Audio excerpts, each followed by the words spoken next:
by 2030, the connections will start to be made between artificial intelligence and the human brain. We've been through a process of preparation, of getting people, first of all, stage one, addicted to technology that they hold, holdables, smartphones, tablets. That's basically achieved. You just have to walk through a city and you see the addiction. And they're targeting specifically the young. Why? Because the young of today and the children of today are going to be the adults when they want to bring this AI connection in full blown.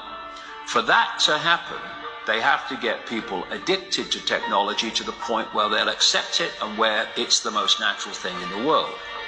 And it's happening in front of our eyes. The first stage is to get people addicted to technology to the point where, at the most extreme, they'll get up in the dead of night and they'll queue, stand in line outside an Apple store to get the first of the new technology. And what they want eventually, and not too distant into the future, is people basically lining up to be connected to AI. In the same way that people in Sweden now are having parties to celebrate someone being microchipped, right? All this connects. So the next stage, because the idea is to get in the body, the next stage is to get on the body. So we went from just holdables, we went to wearables, we went to Bluetooth and Google Glass and Apple Watches and all these other gadgets that go on the body now. Even what they call electronic tattoos that are basically microchips on the skin. And the next stage is to go in the body, which is already starting in places like Sweden. And people like Ray Kurzweil, who is a Google executive. Google and Facebook are really at the cutting edge of this stuff. People think it's a social media operation only or a search engine only. No.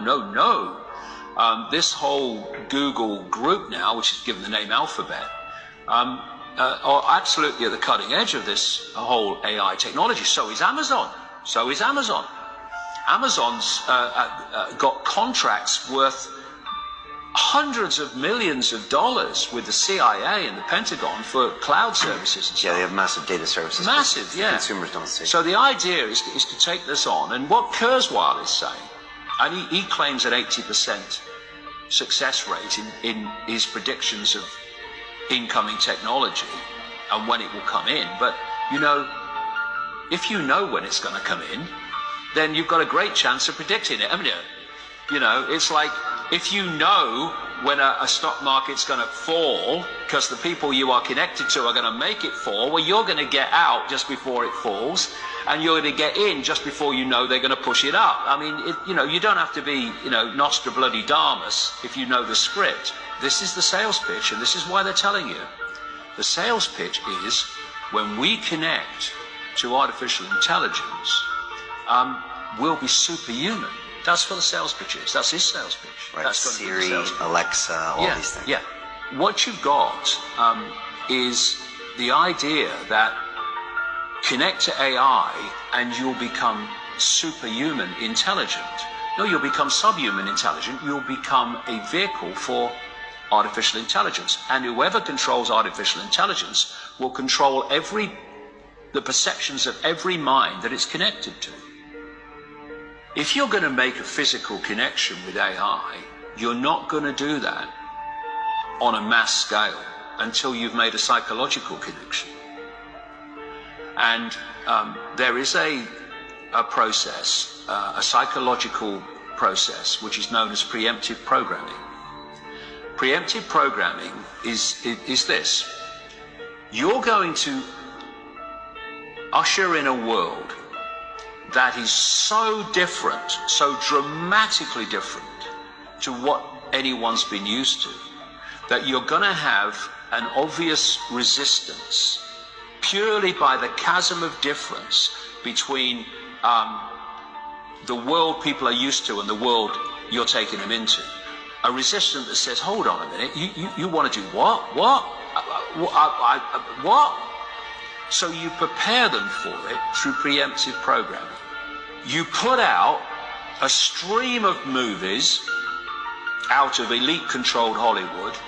You put out television programs, you put out books, you put out all these things that basically portray the world you want to take people into. This is why you've seen so many movies about control by robots, control by technology, of synthetic humans.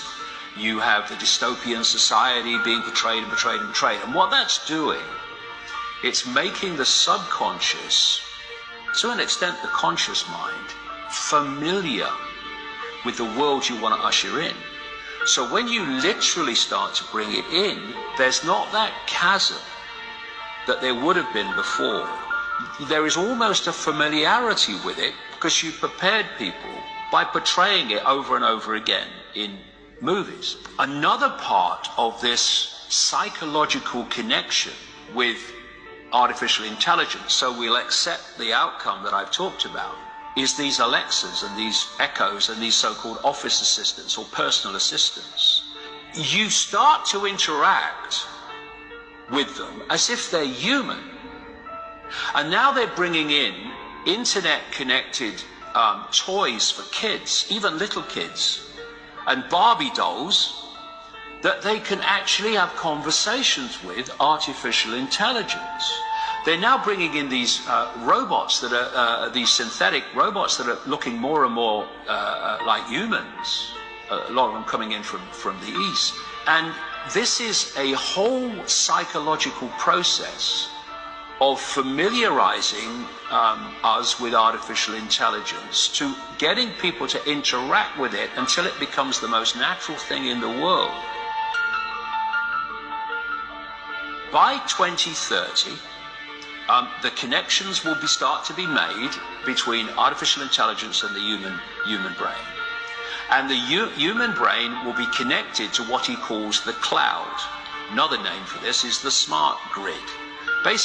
Basically to artificial intelligence. As time passes, artificial intelligence will be more and more of human thinking and human perception until basically it's the totality of human thinking and human perception, at which point we won't be human anymore in terms of the consciousness processes we are using today. We will be artificial intelligence. And this is the assimilation I'm talking about.